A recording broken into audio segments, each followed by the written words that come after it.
नमस्कार, जियो Hathaway news में आपका स्वागत है। मेरे रोशनी सिंह के साथ और आइए देखते हैं प्रमुख खबरें।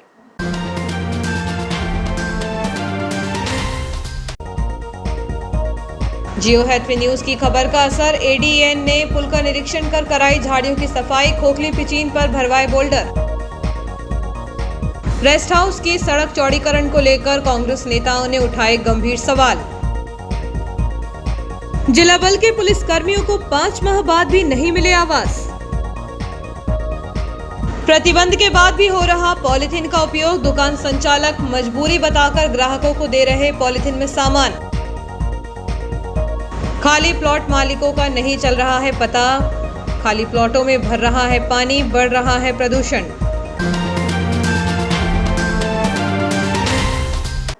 अब खबरें विस्तार से। नगर के कांग्रेसी नेताओं ने रेस्ट हाउस के दोनों ओर सड़क चौड़ीकरण के नाम पर बन रही सड़क को लेकर गंभीर सवाल उठाए हैं। इसके विरोध में कांग्रेसी सामने आ चुके हैं। उनका आरोप है कि रेस्ट हाउस की जो जमीन बिकी ही नहीं, उस जमीन पर सड़क का निर्माण क्यों किया जा रहा है। कांग्रेस नेताओं का कहना है कि रेस्ट हाउस की जमीन जो बिकी नहीं है, उस पर प्रस्तावित कॉम्प्लेक्स के निर्माताओं द्वारा कैसे रोड बनाई जा सकती है और उस पर नगरपालिका कैसे एनओसी जारी कर सकती है। इतना ही नहीं, सड़क चौड़ीकरण के नाम पर कॉम्प्लेक्स निर्माताओं को फायदा पहुंचाने के लिए रेस्ट हाउस के एक कोने पर स्थित मंदिर और दूसरे कोने पर स्थित रजक समाज के संत गाडगे महाराज की प्रतिमा और ट्रांसफार्मर को रेस्ट हाउस की जमीन पर ही स्थानांतरित करने की बात की जा रही है। इन नेताओं का सवाल है कि ट्रांसफार्मर्स स्थानांतरित करने के लिए बिजली विभाग को पैसा जमा करना पड़ता है। क्या यह पैसा कॉम्प्लेक्स निर्माताओं द्वारा जमा किया जाएगा, यह नगरपालिका या पीडब्ल्यूडी द्वारा? उन्होंने कहा कि यदि सड़क चौड़ी करने से राहत मिल सकती थी तो जमीन बिकने के बाद ही सड़क का चौड़ीकरण क्यों किया जा रहा है, पहले क्यों नहीं किया गया। नेताओं का आरोप है कि सड़क चौड़ी करने के लिए दोनों विभागों द्वारा दी गई एनओसी जमीन खरीदने वालों को फायदा पहुंचाने के लिए दी गई है। इस संबंध में कांग्रेस नेता मुकेश गांधी, पंकज राठौर, मोहन झलिया, कैलाश नवलानी, ज्ञानेंद्र उपाध्याय, प्रज्ञान रमेश के साहू ने पूरे मामले की जांच करने के लिए कलेक्टर नर्मदापुरम को लिखित शिकायत की है। जियो हैथवे न्यूज द्वारा खबर प्रसारित करने के बाद शनिवार को एडीईएन ने इंजीनियरिंग टीम के साथ पुल का निरीक्षण कर पिचीन के कटाव को भरवाया। इसके अलावा पुराने पुल के पाइप में फंसी झाड़ियां और कचरे की सफाई का कार्य जेसीबी मशीन से करवाया गया ताकि बाढ़ का पानी आसानी से निकल सके। रेलवे द्वारा बाराबंगला से न्यूयार्क को जोड़ने वाली सड़क और नदी पर पुल का निर्माण कार्य कराया गया है, लेकिन वर्षों पुराने जर्जर पुल को नहीं तोड़ने के कारण 2 दिन पूर्व हुई बारिश से बाढ़ के हालात बन गए हैं। दरअसल पुराने पुल के पाइप पर झाड़ियां और मिट्टी फंसने के कारण पानी का बहाव रुक गया था, इसलिए पानी की निकासी नहीं होने से 4 घंटे तक न्यूयार्क सहित 1 दर्जन गांव का संपर्क टूट रहा है। यहां तक कि कॉन्वेंट स्कूल के बच्चे भी बाढ़ के कारण फंसे रहे। नदी के तेज बहाव से नए पुल की पिचीन भी बह गई। जब रेलवे के संबंधित अधिकारियों का ध्यान इस ओर नहीं गया, तब जियो हैथवे न्यूज द्वारा प्राथमिकता से खबर प्रसारित की गई। खबर प्रसारित करने के बाद रेलवे के संबंधित अधिकारी हरकत में आ गए। शनिवार को नवागत एडीईएन टीम के साथ मौके पर पहुंचकर पुल का निरीक्षण किया। इस दौरान जेसीबी बुलवाकर पुराने पुल में फंसे कचरे और झाड़ियों को निकलवाया ताकि नदी के पानी के बहाव में अवरोध पैदा न हो सके। वहीं खोखली हो चुकी पिचीन पर भी पत्थर और बोल्डर डलवाए ताकि संभावित हादसे को रोका जा सके। बताया जा रहा है कि उक्त पिचीन को जल्दी सीमेंट कंक्रीट से भर दिया जाएगा। पॉलीथीन का उपयोग सरकार ने प्रतिबंधित कर दिया है, जिसे देखते हुए नगरपालिका की टीम ने दुकानों पर जाकर दुकान संचालकों का पॉलीथीन का उपयोग नहीं करने की सख्त हिदायत दी है। हालांकि दुकान संचालक मजबूरी बताकर पॉलीथीन का उपयोग करते हुए नजर आए। पर्यावरण पर मंडरा रहे खतरे को देखते हुए सरकार ने सिंगल यूज प्लास्टिक पर पूरी तरह प्रतिबंध लगा दिया है। प्रतिबंध लगने के बाद अब प्लास्टिक के उत्पाद और पॉलीथीन की व्यवस्थाएं करने वाले इसे नहीं बेच सकेंगे। इसके अलावा कोई भी दुकान संचालक पॉलीथीन में सामग्री नहीं दे पाएगा। सरकार के नियमों का पालन कराने के लिए नगरपालिका की टीम ने शुक्रवार को बाजार क्षेत्र में पहुंचकर दुकान संचालकों को पॉलीथीन का उपयोग बंद करने के लिए सख्त हिदायत दी थी, लेकिन नगरपालिका की टीम ने जाने के बाद उपयोग जारी है। हालांकि दूसरे दिन नगरपालिका का कोई अमला बाजार में नहीं पहुंचा। वहीं व्यापारी भी सामान्य दिनों की तरह पॉलीथीन का उपयोग करते हुए नजर आए। हालांकि कुछ दुकान संचालकों से बातचीत की गई तो उन्होंने कहा कि उनके पास जब तक पॉलीथीन का स्टॉक है तभी तक उसका उपयोग करेंगे, दोबारा पॉलीथीन नहीं खरीदी जाएगी। हालांकि ग्राहकों को सामान देने में परेशानी होगी, इसका भी विकल्प निकाला जाएगा। व्यापारियों की माने तो पॉलीथीन का उपयोग ग्राहकों की आदत में आ चुका है। यही वजह है कि वह घर से कोई भी कैरी बैग लेके नहीं आते। ऐसे में पॉलीथीन का उपयोग करना व्यापारियों की मजबूरी बन जाती है। पर्यावरण को प्रदूषित होने से बचाने के लिए सरकार का यह अच्छा निर्णय है, लेकिन इससे कई व्यापारियों की मुसीबतें बढ़ जाएंगी। कई व्यवसायी ऐसे हैं जो सालों से प्लास्टिक से निर्मित सामग्री एवं पॉलीथीन का व्यवसाय करते आ रहे हैं। अब प्रतिबंध होने के बाद उनका व्यवसाय प्रभावित होने के साथ उन्हें बेरोजगारी का दंश भी झेलना पड़ेगा, क्योंकि शहर में ऐसे 1 दर्जन से अधिक दुकान संचालक है जो प्लास्टिक से निर्मित बर्तनों की दुकान चलाते आ रहे हैं। रोजी रोटी के लिए अब उन्हें दूसरा व्यापार करना पड़ सकता है। इस संबंध में जब संयुक्त व्यापार महासंघ के अध्यक्ष दीपक अग्रवाल से बातचीत की गई तो उन्होंने कहा कि पर्यावरण की दृष्टि से सिंगल यूज प्लास्टिक पर प्रतिबंध लगाना सरकार का अच्छा निर्णय है। व्यापारियों से भी अनुरोध है कि वे अपने पास बचे हुए स्टॉक को जल्द समाप्त कर पॉलीथीन का उपयोग बंद करें। सरकार को सिंगल यूज प्लास्टिक के उत्पादन पर रोक लगाना चाहिए। जब उत्पादन ही नहीं होगा तो व्यापारियों तक पॉलीथीन पहुंचेगी ही नहीं। इधर इस संबंध में जब सीएमओ हेमेश्वरी पटेल से बातचीत की गई तो उन्होंने कहा कि सिंगल यूज प्लास्टिक के उपयोग को रोकने के लिए नगरपालिका की टीम अलर्ट है। दुकानों पर पहुंचकर टीम द्वारा व्यापारियों को पॉलीथीन का उपयोग बंद करने की हिदायत दी जा रही है। इसके बाद यदि व्यापारी पॉलीथीन का उपयोग करते पाए जाते हैं तो उनके खिलाफ कार्रवाई की जाएगी। नगरपालिका द्वारा सीएमओ के नेतृत्व में चुनाव आचार संहिता के अंतर्गत संपत्ति विरूपण की कार्रवाई की जा रही है, जिसके तहत हर वार्ड से आपत्तिजनक पोस्टर बैनर उतारे जा रहे हैं। ऐसी ही एक कार्रवाई सीएमओ द्वारा वार्ड नंबर 19 में गत दिवस की गई, जिसमें विवाद हुआ। इसको लेकर कार्यालय निर्वाचन अधिकारी नगरपालिका चुनाव इटारसी तवा कॉलोनी स्थित ऑफिस पर समस्त कांग्रेस संगठन के पदाधिकारी एवं कार्यकर्ताओं ने शनिवार को एकत्र होकर विरोध प्रकट किया। इस दौरान कांग्रेसियों ने आरोप लगाया कि वार्ड नंबर 19 की कांग्रेस प्रत्याशी निकिता इरपाचे, जो आदिवासी वर्ग से आती हैं, के साथ सीएमओ ने बदसलूकी कर उन्हें एफआईआर करवाने की धमकी के साथ भविष्य बर्बाद करने का कहकर उनके बैनर फाड़ दिए हैं, जिससे निकिता इरपाचे तभी से भयाक्रांत हैं और अपना प्रचार नहीं कर पा रही हैं। सीएमओ का उक्त कृत्य विधि विरुद्ध होकर कदाचरण की श्रेणी का है, जिसका हम सभी मिलकर विरोध करते हैं और निंदा करते हैं। मतदान के लिए मात्र 5 दिन शेष हैं और इस तरह प्रशासनिक अधिकारी हमारे प्रत्याशियों को डरा धमकाकर हमारा मनोबल तोड़ना चाहते हैं। इसको लेकर कांग्रेस जनों ने मुख्य निर्वाचन अधिकारी भोपाल को निर्वाचन अधिकारी मदन सिंह रघुवंशी के माध्यम से ज्ञापन प्रेषित किया। साथ ही प्रत्याशी के निर्वाचन अभिकर्ता देवी मालवीय ने थाना प्रभारी को भी एक शिकायत आवेदन प्रस्तुत किया है। इस अवसर पर अभिभाषक संघ अध्यक्ष संतोष गुरियानी, अशोक जैन, राम मोहन मलैया, मयूर जायसवाल, विजय चौधरी, अमोल उपाध्याय, बलदेव सोलंकी, अजय मिश्रा, गजानन तिवारी, रामशंकर सोनकर, गोल्डी वैस सहित अनेक कांग्रेस कार्यकर्ता उपस्थित थे। न्यायालय परिसर स्थित मेडिएशन सेंटर में जेएमएफसी निखिल सिंघई की अध्यक्षता में मासिक मीटिंग का आयोजन किया गया। इस अवसर पर अधिवक्ताओं के साथ वार्ता भी आयोजित की गई। इसमें मध्यस्थता वाले प्रकरणों और अधिक सफल बनाने के लिए सार्थक प्रयास करने पर सभी अधिवक्ताओं ने सहयोग करने और लंबित प्रकरणों को समझौते के आधार पर सफल कराने का भरोसा दिलाया। वक्त है छोटे से ब्रेक का, बने रहिए जियो हैप्पी न्यूज के साथ।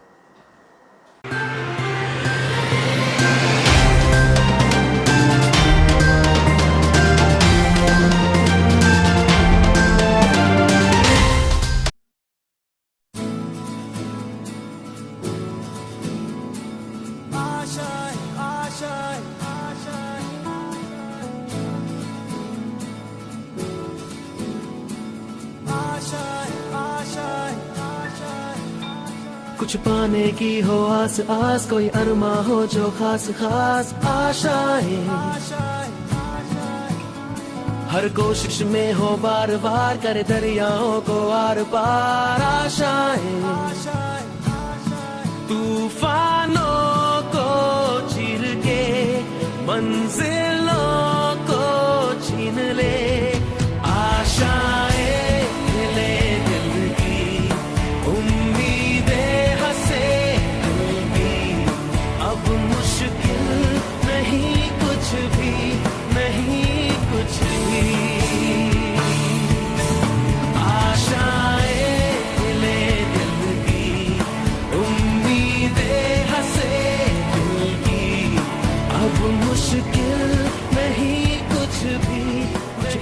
की हो आस आस, कोई अरमा हो जो खास खास आशाएं, हर कोशिश में हो बार बार करे दरियाओं को आर पार आशाएं, तूफानों को चीर के मंजिलों को।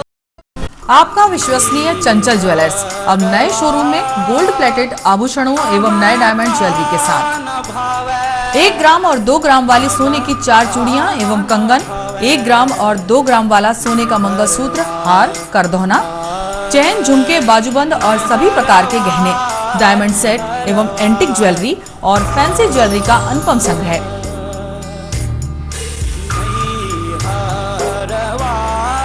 दुल्हन सेट किराए पर उपलब्ध है। 1 ग्राम और 2 ग्राम की हर खरीदी पर निश्चित उपहार पाएं। 1 ग्राम ज्वेलरी मात्र 2000 रुपए में, 2 ग्राम ज्वेलरी मात्र 4000 रुपए में, 3 ग्राम ज्वेलरी मात्र 6000 रुपए में, 4 ग्राम ज्वेलरी 8000 रुपए में, 5 ग्राम ज्वेलरी मात्र 10,000 रुपए में। हमारा नवीन पता है चंचल jewellers, Guru Nanak complex, Bharat talkies road, Itarsi. Mobile 09893054377।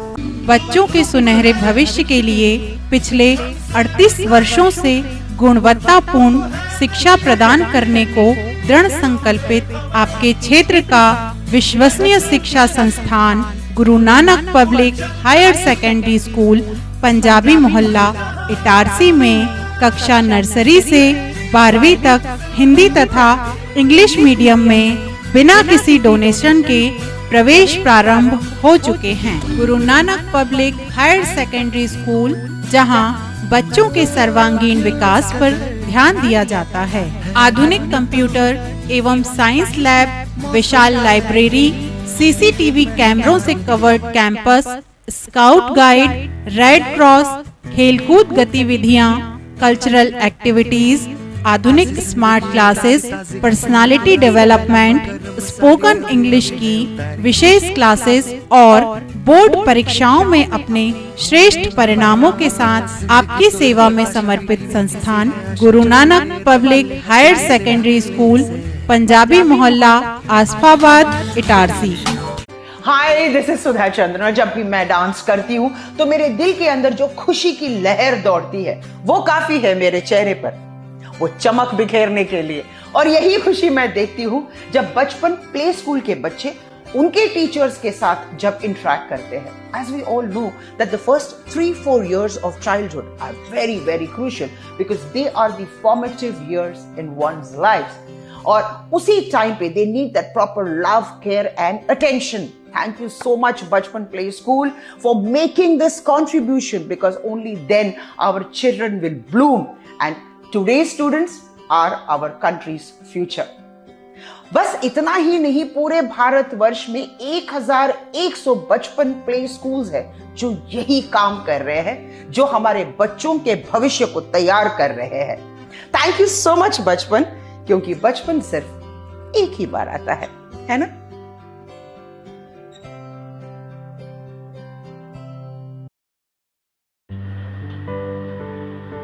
Genius planet CBSE नई दिल्ली से मान्यता प्राप्त genius planet senior secondary school, the first step to future. हम भविष्य बनाते हैं। Nursery to 12th maths, bio science, commerce, humanities, smart classes, विशाल लाइब्रेरी, राष्ट्रीय स्तर का क्रिकेट प्रशिक्षण, dance, music, art and craft, आकर्षक एवं सुसज्जित स्कूल भवन, विशाल खेल मैदान एवं सुरक्षित वातावरण, संपूर्ण स्कूल भवन सीसीटीवी कैमरे की निगरानी में, इंडोर एवं आउटडोर गेम। स्कूल ऐप में उपलब्ध फ्री इंग्लिश स्किल सुविधा का लाभ लें। ऐप के माध्यम से होमवर्क एवं ऑनलाइन पढ़ाई, smart technology, dynamic team work, best quality education, creative learning, advance program. Pre primary के बच्चों के लिए अलग से आकर्षक भवन, बच्चों के अनुरूप फर्नीचर, बच्चों के लिए स्विमिंग पूल। Admissions open. कोविड-19 के कारण एडमिशन फीस में 100% तक की छूट। Genius planet senior secondary school, न्यास बाईपास रोड पर एकमात्र सीबीएसई नई दिल्ली से मान्यता प्राप्त स्कूल। न्यास बाईपास रोड, सोना सावरी, इटारसी। संपर्क करें 9425040799 6261403762।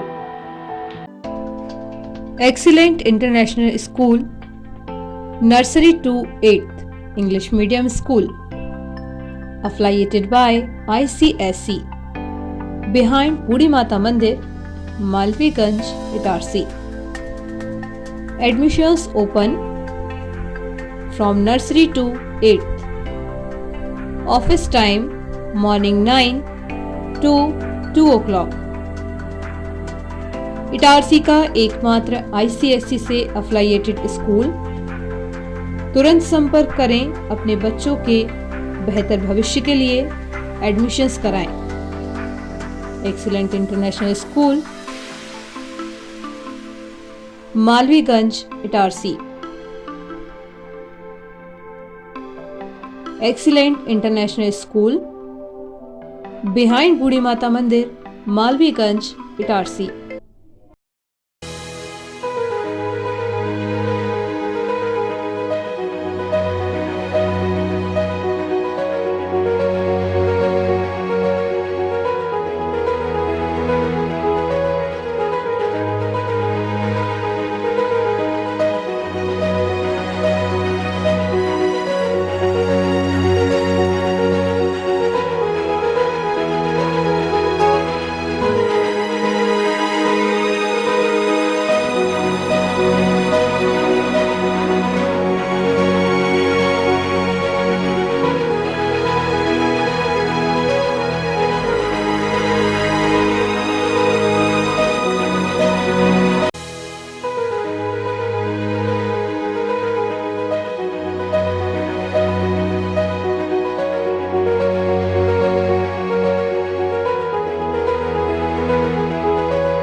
ब्रेक के बाद समाचारों में एक बार फिर आपका स्वागत है। संगीत नाटक अकादमी नई दिल्ली के सहयोग से संस्था पिकबर्ड सोशियो कल्चरल सोसाइटी भोपाल द्वारा इटारसी में नाटक संबोधन की प्रस्तुति की जाएगी। संस्था के सदस्यों ने यह ईश्वर रेस्टोरेंट में पत्रकार वार्ता में नाटक के विषय में जानकारी दी। बताया गया कि नाटक संबोधन पति पत्नी और बेटी के बीच आपसी संबंधों को रेखांकित करता है। एक बेटी अपने पिता से पहली बार 20 वर्ष की हो जाने पर मिलती है। वह अपने पिता से जानना चाहती है कि पिता ने क्यों उसे उसके अधिकारों से वंचित रखा। पिता नाम का शब्द आखिर क्यों उसके लिए संबोधन बनकर रह गया। वह जानना चाहती है कि प्रेम विवाह करने के बाद भी आखिर ऐसा क्या घटित हुआ कि माँ और पिता को अलग जीवन व्यतीत करना पड़ा। उस सब की पीड़ा आखिर क्यों झेलनी पड़ी। माता पिता और बच्चों के बीच जो आपसी रिश्ते होते हैं उन्हें तोला नहीं जा सकता और ना ही नापा जा सकता है। वे एक फूल की पंखुड़ियों की भांति आपस में एक दूसरे से गुथे होते हैं और परिवार को खुशबू से महकाते हैं। अगर कुछ पंखुड़ियां भी टूटकर इधर उधर हुई तो पूरा फूल बिखर जाएगा, अर्थात परिवार बिखर जाएगा। नाटक संबोधन इंगित करता है मानवता के उन व्यवहारों की जो रिश्ते तो बना लेते हैं पर निर्वाह करते करते उन्हें सिर्फ संबोधन तक ही सीमित कर लेते हैं। इन रिश्तों की गांठों को सुलझाने का प्रयास है नाटक संबोधन। संस्था के कमलेश दुबे ने बताया कि पात्रों के साथ थोड़े से प्रयोगों को कर नाटक को नयापन देने का प्रयास किया गया है। सिर्फ 2 पात्र पूरे समय मंच पर अपने आप को परिवर्तित करते नजर आते हैं। यही परिवर्तन क्षण प्रति क्षण हम अपने रिश्तों में भी महसूस करते हैं। यह प्रयास है हमें खुद को समझाने का कि क्या रिश्ते सिर्फ संबोधन है या संबोधनों में रिश्ते छिपे हैं। संबोधन का लेखन और निर्देशन सुनील राज ने किया है। पिता की भूमिका में सुनील राज स्वयं नजर आते हैं और आरती विश्वकर्मा मां और बेटी की दोहरी भूमिका में है। प्रकाश व्यवस्था मुकेश जिज्ञासी, संगीत संचालन ऋतिक शर्मा, सार्थक त्रिपाठी, कॉस्ट्यूम भारती साहू और समृद्धि त्रिपाठी ने की। मंच निर्माण हिमांशु प्रजापति, नीलेश रंजन, पीयूष सैनी का है। कि साल में 2, 4, 5 उसे प्रस्तुति देखने को मिले, आसपास कहीं हो रही हो वो प्रस्तुति, तो शायद वो वहाँ पे भी जाके उनको देख पाए या वहाँ पे जाके कर पाए। तो मेन रीज़न यहाँ इटारसी में करने का हमारा मुख्य उद्देश्य यही था कि यहाँ के दर्शकों को या जो रुचि वाले लोग हैं उनको यहाँ तक लाया जाए और उनको एक प्रस्तुति जो हमारी है उसको दिखाया जाए। एक बार हम इसको कर चुके हैं, तो अभी डांसी में हम इसको करके नए जो दर्शक होते हैं उनको बनाना चाहते हैं, ताकि कला से कुछ लोग नए भी जुड़े और यहाँ पर भी भविष्य में जैसे ऑडिटोरियम में हमने देखा यहाँ पर कि और भी नाटक मीडियम। दूसरा इनर सोल के इंटरनल लेवल पे आपकी जो भावनाएं रहती हैं उनको सही स्तर पे संप्रेषित करने, अपनी बात को रखने का सबसे मजबूत माध्यम नाटक है। और लाइव विदा है, बहुत मेहनत मांगती है, इसलिए मौजूद नहीं है समाज में। मेहनत करना होता है, बात करनी होती है। रिकॉर्डेड चीज़ तो आप सुना दो तो 2 मिनट में क्लियर हो जाएगी, लेकिन लाइव पब्लिक तक उस चीज़ को करने के लिए, और बच्चों में भी अगर नए उम्र के बच्चे आते हैं इन विधाओं को देखने के लिए, तो कम से कम डिजिटल मीडियम इससे उससे निकलेंगे तो ये मतलब किसी की पर्सनालिटी के हर प्रकार के गुण को विकसित करने के लिए मजबूत मीडियम है, समाज में जागरूक करने के लिए एक अच्छा माध्यम है नाटक। और हम चाहते हैं कि यहाँ है नहीं तो इसको डेवलप किया जाए। आप लोग इसमें हमारे साथी हैं ही और आगे भी सहयोग करेंगे। तो हम चाहेंगे कि इटारसी में आने वाले समय में हम निरंतर रंगमंच के विकास के लिए काम करेंगे, अच्छी वर्कशॉप करेंगे। विगत दिनों हुई मूसलाधार बारिश के बाद नगर में ऐसे दर्जनों खाली प्लॉट्स हैं जिनमें पानी भर गया है और निकास व्यवस्था नहीं होने से हालत ज़्यादा खराब है। नगर पालिका ऐसे कई प्लॉट्स मालिकों को नोटिस दे चुकी है जिनकी पहचान हो चुकी है, लेकिन बड़ी संख्या में ऐसे प्लॉट्स भी हैं जिनके मालिकों का पता ही नहीं है। पड़ोसी भी इनके विषय में कुछ नहीं जानते हैं। यही प्लॉट्स नगर पालिका की परेशानी का सबब बने हुए हैं। कलेक्टर नीरज कुमार सिंह ने एक बैठक में स्वास्थ्य विभाग को निर्देश दिए कि मलेरिया रोग के उन्मूलन के लिए कार्य करें और अस्पतालों में मलेरिया के जांच और उपचार का समुचित बंदोबस्त किया जाए। सिविल अस्पताल इटारसी में इस निर्देश पर अमल भी प्रारंभ हो गया है। यहां एक हेल्प डेस्क बनाई गई है जहां बुखार पीड़ित आने वाले हर मरीज की स्लाइड बनाकर मलेरिया जाँच की जा रही है। मौसम बदलने के साथ ही बुखार पीड़ित मरीजों की संख्या भी बढ़ रही है। खासकर स्लम एरिया से लोग डॉक्टर श्यामा प्रसाद मुखर्जी शासकीय अस्पताल उपचार कराने के लिए पहुंच रहे हैं। नगर पालिका का प्रयास है कि सारी व्यवस्थाएं सुव्यवस्थित रहें। सीएमओ हेमेश्वरी पटले ने बताया कि खाली प्लॉट्स के मालिकों को पहले भी नोटिस देकर वहां जल भराव की स्थिति न बने ऐसे प्रयास करने को कहा था। वर्तमान में भी नोटिस दिए गए हैं। ऐसे प्लॉट्स बड़ी संख्या में हैं जिनके मालिकों का पता नहीं चल पा रहा है। इन प्लॉट्स के साइड में रहने वाले पड़ोसी और मोहल्ले के लोगों को भी इनके विषय में कुछ बता नहीं पा रहे हैं। जहां तक बीमारियों का सवाल है, हम जल भराव क्षेत्र में मच्छर न पनपे इसके लिए जल भरे स्थलों और नालियों में कीटनाशक पाउडर का छिड़काव और मलेरिया ऑयल का छिड़काव करवा रहे हैं। इस संबंध में अधीक्षक सिविल अस्पताल डॉक्टर आर.के. चौधरी का कहना है कि सिविल अस्पताल में मलेरिया की जांच के लिए हेल्प डेस्क बनाई गई है। बुखार पीड़ित मरीज की स्लाइड बनाकर मलेरिया जांच की जा रही है। लोगों को भी सावधानी बरतनी चाहिए। घर में कहीं ज़्यादा दिन पानी जमा नहीं होने दें। कूलर आदि की सफाई नियमित करते रहें। वहीं सीएमओ हेमेश्वरी पटले का कहना है कि हमने खाली प्लॉट्स के मालिकों को पूर्व में भी नोटिस दिए थे और वर्तमान में भी दिए हैं। कई प्लॉट ऐसे हैं जिनके मालिकों का पता नहीं चल रहा है। ऐसे में किसे नोटिस दिया जाए। फिलहाल जल भराव वाले क्षेत्र में मलेरिया ऑयल और कीटनाशक का छिड़काव करवाया जा रहा है। हमने मनुष्य योनि में जन्म लिया है तो हमारा यह कर्म भी होना चाहिए कि हमें दूसरों के काम आ सके। अपने सामर्थ्य से, अपने साधन से जो ईश्वर के द्वारा हमें प्रदत्त वरदान है उनको लोगों में बांटना चाहिए। जिसको इसकी आवश्यकता होती है तभी हम अपने मनुष्य होने के स्वरूप को साकार कर सकेंगे। उक्त उद्गार मुंबई से आई लॉयंस इंटरनेशनल की प्रथम महिला गवर्नर MJF लॉयन भावना शाह ने शहर में आयोजित लॉयंस क्लब के संयुक्त संस्थापन समारोह में प्रकट किए। उक्त उद्गार मुंबई से आई लॉयंस इंटरनेशनल की प्रथम महिला गवर्नर MJF लॉयन भावना शाह ने शहर में आयोजित लॉयंस क्लब के संयुक्त संस्थापन समारोह में प्रकट किया। Lions club Itarsi, friends Itarsi, मैत्री तथा इटारसी कपल के संयुक्त संस्थापन समारोह के अवसर पर पूर्व governor MJF lion Anil Jha ने बताया कि लॉयंस सदस्य समाज के उन दीवाने लोगों का समूह है जो बिना शासन की सहायता के अपने सामर्थ्य और साधन में से समाज के ज़रूरतमंद लोगों की आवश्यकता की पूर्ति का हौसला रखते हैं। उन्होंने आगे बताया कि 210 देशों में लगभग 14 लाख सदस्य लॉयंस क्लब के माध्यम से सेवारत हैं। यदि हम डिस्ट्रिक्ट 3233 G2 की बात करें तो इसमें मध्य प्रदेश के 12 राजस्व जिले सेवारत हैं। उज्जैन, राजगढ़, आगर मालवा, भोपाल, सीहोर, विदिशा, सागर, टीकमगढ़, रायसेन, होशंगाबाद, बैतूल, हरदा से 126 क्लब तथा 3400 सदस्य लॉयनवाद के माध्यम से सेवारत हैं। इस अवसर पर राजेंद्र सोनी, राकेश बत्रा, कीर्ति झा, सुनीता अग्रवाल, वर्षा अग्रवाल, हरीश अग्रवाल, अभिषेक सोनी, अल्पेश मोर, निशा दर्डा, रेणु अग्रवाल, सरिता अग्रवाल के नेतृत्व में वर्ष 2022-23 का पद संस्थापन समारोह आयोजित हुआ। अति विशिष्ट अतिथि के रूप में निवर्तमान governor MJF lion Dilip Dhariwal Bareli, vice governor द्वितीय MJF lion Manish Shah Pipariya, region chairperson MJF lion Rekha Patel, Harda zone chairperson lion Vijaypal Manwani, periphery coordinator MJF lion Ashok Lalwani उपस्थित रहे तथा इन सभी अतिथि गणों का सम्मान लॉयंस ऑफ इटारसी के साथियों द्वारा किया गया। कार्यक्रम का शुभारंभ लॉयन शोभा ओसवाल के द्वारा ध्वज वंदना से किया गया। इसके पश्चात मुंबई से पधारी मुख्य अतिथि एमजेएफ लॉयन भावना शाह द्वारा बहुत ही आकर्षक एवं सारगर्भित ढंग से पद संस्थापन संपन्न कराया गया। कार्यक्रम का संचालन राजेश अग्रवाल एवं प्रीति दुबे द्वारा किया गया। इस अवसर पर सैकड़ों की संख्या में शहर सहित आसपास के जिलों के लॉयन सदस्य उपस्थित रहे। जीआरपी एवं जिला बल के पुलिस कर्मियों के लिए Madhya Pradesh police housing board के द्वारा 2 स्थानों पर 122 पक्के आवास एमजीएम कॉलेज के सामने एवं 20 अधिकारी श्रेणी के लिए सिटी थाने के पीछे पुलिस कॉलोनी के रूप में पक्के आवास बनाए गए थे, जिनका उद्घाटन करीब 5 माह पूर्व किया जा चुका है। इनमें से एमजीएम कॉलेज के सामने पुलिस कर्मियों के लिए बनाए गए आवासों में अभी तक जिला बल के पुलिस कर्मियों को रहने की अनुमति नहीं मिल सकी है।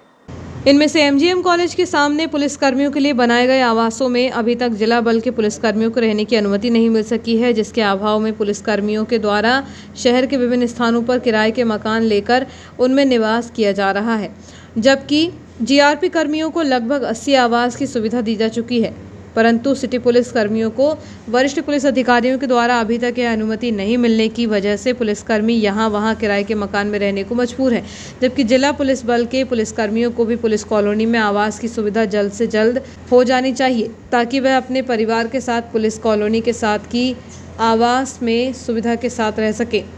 नगरीय निकाय के चुनाव आगामी 6 जुलाई को होने जा रहे हैं, जिसको देखते हुए प्रशासन एवं पुलिस टीम द्वारा शनिवार की शाम शहर के विभिन्न मुख्य मार्गों पर वाहनों के काफिले के साथ फ्लैग मार्च निकाला गया।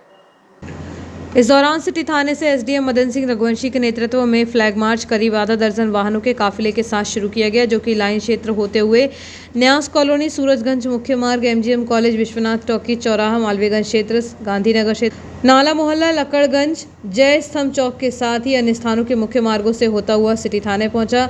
इस अवसर पर पुलिस तहसीलदार राजीव कहार, नायब तहसीलदार विनय प्रकाश ठाकुर, एसडीओपी नैन सिंह चौहान, टीआई रामस्नेही चौहान सहित अन्य पुलिस अधिकारी उपस्थित थे। और आइए देखते हैं प्रमुख खबरें एक बार फिर।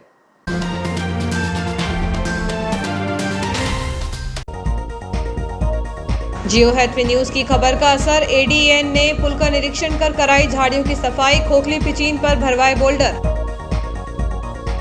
रेस्ट हाउस की सड़क चौड़ीकरण को लेकर कांग्रेस नेताओं ने उठाए गंभीर सवाल। जिला बल के पुलिस कर्मियों को 5 माह बाद भी नहीं मिले आवास। प्रतिबंध के बाद भी हो रहा पॉलिथीन का उपयोग, दुकान संचालक मजबूरी बताकर ग्राहकों को दे रहे पॉलिथीन में सामान। खाली प्लॉट मालिकों का नहीं चल रहा है पता, खाली प्लॉटों में भर रहा है पानी, बढ़ रहा है प्रदूषण। फिलहाल खबरों में इतना ही, फिर मिलते हैं कुछ और समाचारों के साथ, तब तक के लिए आज्ञा दीजिए, नमस्कार।